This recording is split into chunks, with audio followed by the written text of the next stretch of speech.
Good morning, everybody. Welcome to Tuesday. I hope you're enjoying the crazy weather out there and you're riding it well.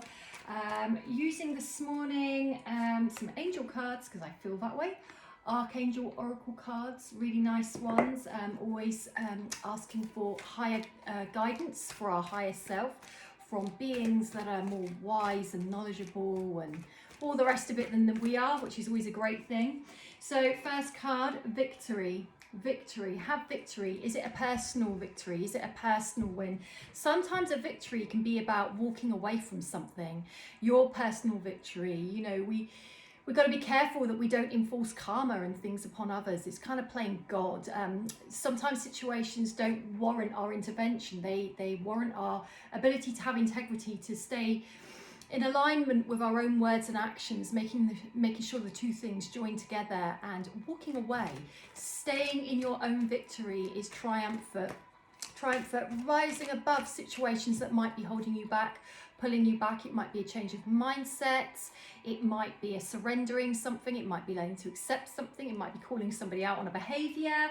Archangel Michael, you know what to do. You already know what to do. So, you know, often with work people often ask what I think they should do, and as much as it's on the tip of my tongue that I'd love to say what I think they should do, it's not actually right for me to do that, because it's taking away people's power. So I can support people in finding what they need to do, but they're going to know deep down what they should do, because they know them, they know their feelings, they know the people involved, they know their own personal life far better than I will ever know, no matter how much I get to know that person.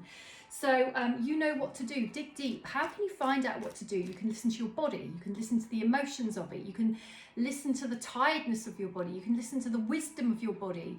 You can listen to podcasts. You can read a book. You can listen to an aspect of you that speaks to you. I mean, remember, the world is full of mirrors. Things are always talking to us. Even the situations around us that might frustrate us are still telling us something about us. Two cards I needed to pull just as you were coming in on here. Breathe, take several breaths to awaken old patterns and to help release them. Do you know your patterns? Can you start your day to day with a different mindset? Can you go about a conversation throughout your Tuesday that you handle it in a different way? And when we don't know how to do something a different way, any way other than the way you've been doing that no longer works. If it's not working, try anything else. That way you start to learn what works for you. Hello from heaven. So just talking about higher beings and things. There are higher beings around us all the time, passed over loved ones, higher beings. Whether you believe it or not, they're kind of there giving you signs and symbols and nudges. So, you know, loneliness, we never are truly alone. There's things beyond the naked eye, or for most of us. And we're never truly alone, really, when we can form this relationship with ourselves, warts and all, because we always have our own company, and actually that can be just as nourishing, if not more so, than with other people, by having a relationship with yourself, because you can learn to meet your own needs. And we think that other people should be meeting our needs. Questionable to a degree, somewhat, certainly when we're little people.